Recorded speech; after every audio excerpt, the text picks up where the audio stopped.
Hey everyone, welcome back to my channel. Before I start getting into the content of this video, I just wanted to give a really strong acknowledgement of empathy to the Hawaii residents who have been devastated by the wildfires that happened on Maui. And I did put a couple of links in the comments if you're interested in donating to word of the organizations where your proceeds go directly to affected families and rebuilding.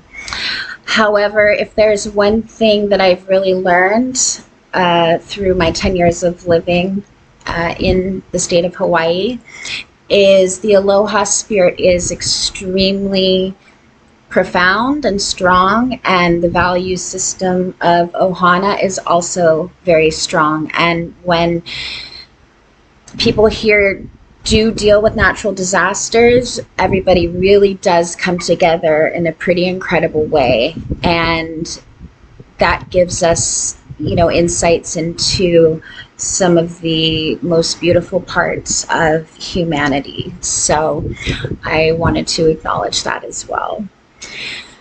So moving on to what I wanted to talk about today, I actually have a whole lot to cover, and I'm going to break these into several different videos because there's just too many different topics and so much content. As I've mentioned before, my family lives in Northern California, and I'm in here on Kauai, so I try to go back and visit as much as I can. My dad is there, and my sister, and my niece, and my sister's boyfriend. So there's a lot going on in Northern California. On top of it, my sister also runs and owns a metaphysical bookshop on the Mendocino coast called Kama Loka. And when I go home, I am able to book myself up with a lot of readings. So I typically do about 2 readings in the morning back to back, and I do that pretty much every day that I'm there. Now, it's really tiring and very heavy material a lot of the times, but the insights that I come home with are usually so profound and worthwhile. So there also tends to be sort of a theme or some continuous topics that tend to come up in all of the readings that I do. So in the 14 readings that I did, there was a lot of the same type of broader topics, just in different scenarios. And a big topic on this particular trip had to do with relationships. Now, if you're a human, I'm sure at some point in your life you've had to navigate certain difficult relationships, whether that be within your family or friends or even a coworker. Relationships are not always easy, and especially spousal relationships and partner relationships. So I'm going to share with you, and this is a very vulnerable thing to share, but I'm going to share with you an experience of my own that I had in my own marriage. My husband and I have been together for almost 20 years and married for 13 of those. And if you were to ask my husband what his main sort of biggest complaint about me over all these years, if you would have asked him that 18 years ago and asked him that a couple months ago, it pretty much would have been the same topic or the same complaint. And it really had to do with him not feeling like I was able to take criticism very well. And it could be something very small, or it could be something justifiably bigger and important. It really didn't matter the scale of what he would try to ask of me, whatever it was, I would always have some type of sort of knee-jerk defensive reaction. And it really bothered me because I didn't want to be that way. This is somebody that I care about, obviously, but it just seemed to be an issue of mine that I really had trouble overcoming. However, there was something important within this topic because I didn't find that I had problems with taking criticism from anybody else in my life. I could take criticism from my dad, who I'm really close to. I was a dancer for 25 years. Obviously, judges and coaches give you criticism. I've worked with the same therapist for almost 20 years. I love constructive criticism from him. So why was it that I had this particular issue? Well, I grew up with a severely narcissistic mother. And for those of you that are children of a narcissistic parent, you know that part of that upbringing really involves a lot of conditioned guilt or shame. And you grow up in life, and those are the people that are constantly apologizing and then apologizing for apologizing. You can definitely spot them. They haven't had a strong sense of self, and they really are conditioned to feel that they, no matter what is going on in their lives, they come second or maybe even last. So a couple months ago, there was a buildup of things that were going on in my life that essentially brought me to having basically a nervous breakdown. There was a very serious traumatic event that happened in my family. I was dealing with prolonged flares from my autoimmune disease. There was just so much going on that led me to feeling like everything was very unmanageable. So when I finally got to a breaking point, I flew to California, and my dad and I spent 2 weeks in Los Angeles, where I was born and raised. And I did a lot of therapy and a lot of self-reflection, and it was not easy, and it was often very painful and difficult to swallow. However, what came out of it truly was life-changing, and I'm not being dramatic when I say life-changing. So as I sat outside of our little vacation rental one day, I decided to try to really take an objective viewpoint on not only myself, but my relationship as a whole.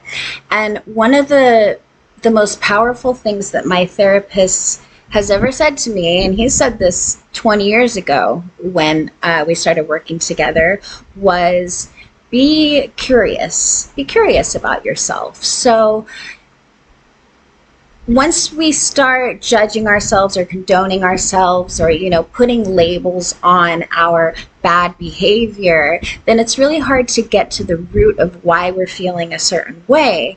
So I decided to take the road of curiosity. Why is it that I have trouble with criticism in only this particular relationship? And suddenly it occurred to me that I have a tremendous amount of guilt that I was living with in relation to my husband and I's relationship. I often feel like a burden because of my autoimmune disease. It's very unpredictable. He carries so much of the weight of the responsibility, financially, and then having to take care of me when I'm not doing well. And a lot of the times I feel extremely dependent. And there's nothing that makes us feel worse about ourselves than having to depend on someone, and feeling that your survival essentially is really based on this dependence. So I had this epiphany, it just came out of nowhere, that this was all stemming from a sense of guilt, heavy guilt.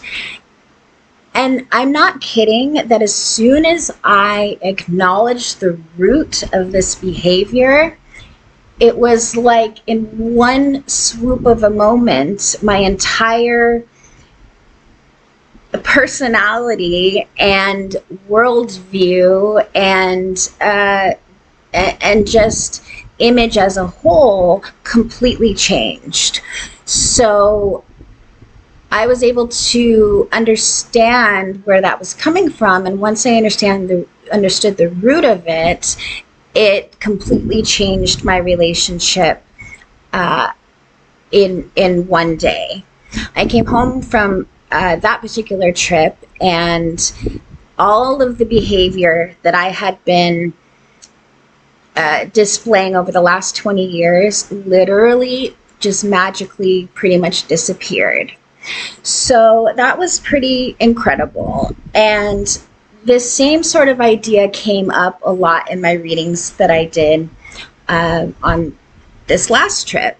And the relatives were talking about relationships and the complexities of them, but that so many people are operating more from a surface level and acting and reacting on those behaviors. So, for example, I was working with a woman, and she's an older woman, and she is caring for her elderly mother. The mother's like 90, so she doesn't have a whole lot of time left.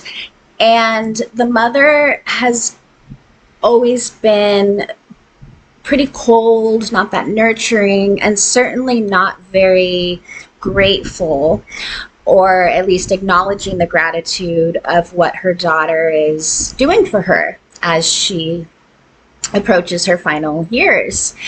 And the relatives were talking about this client's mother's own sense of guilt, and that the guilt wasn't even about the caretaking. It stemmed way, way, way back to when my client was a child.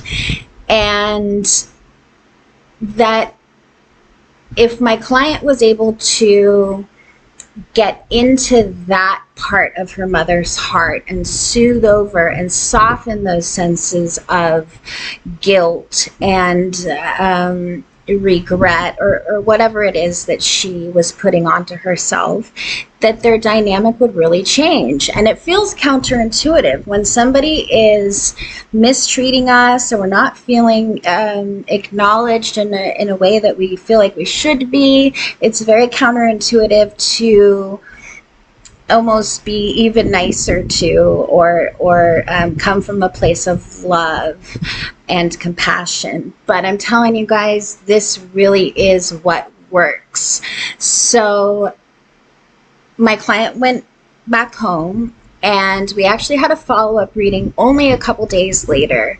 And she came back and she said, my relationship with my mom has completely taken a 180, and I started to softly and in the right times and in the right moments sort of address those feelings in a way that just softens them. It's not that you have to even acknowledge the way that that person is feeling. It's more that you are approaching it from a soothing behavior. So just letting her mom know that she loves her and she appreciates her. She knows that she did everything she could, and that she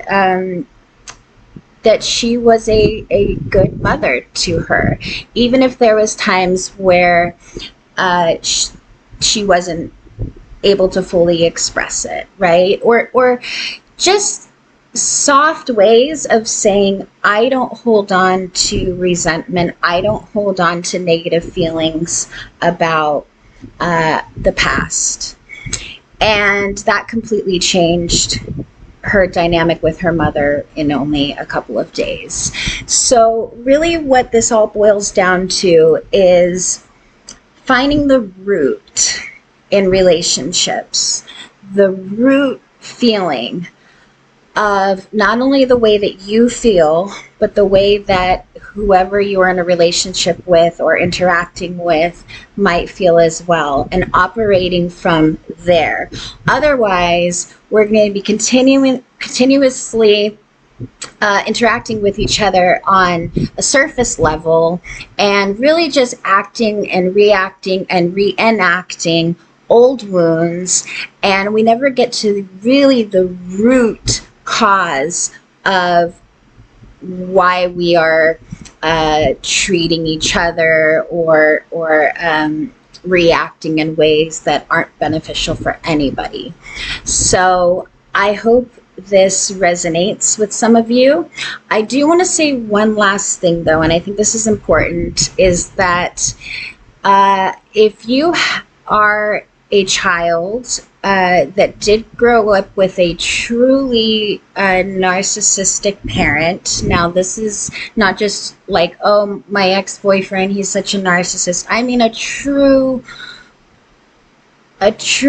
personality disorder, narcissistic parent, then we have to still make sure that we're protecting ourselves. And from my experience and my understanding, those types of people are not going to be easy to instigate that type of change, right? So, so far, I would say that it is still okay to keep your distance and keep yourself safe from people that you know deep in your heart don't have the capability of seeing themselves in any kind of a different light. But if you take away that small percentage of people and you apply this to all the other relationships in your life, you'll find that you're able to get along much easier and on a much deeper level than you were before. So it's all about the root and having that compassion for self and that objective view, and be curious about yourself and others. So I hope you guys liked this video. I'm going to make a couple other parts to my insights from my trip. Make sure to like and subscribe and comment if you'd like to. Thanks again.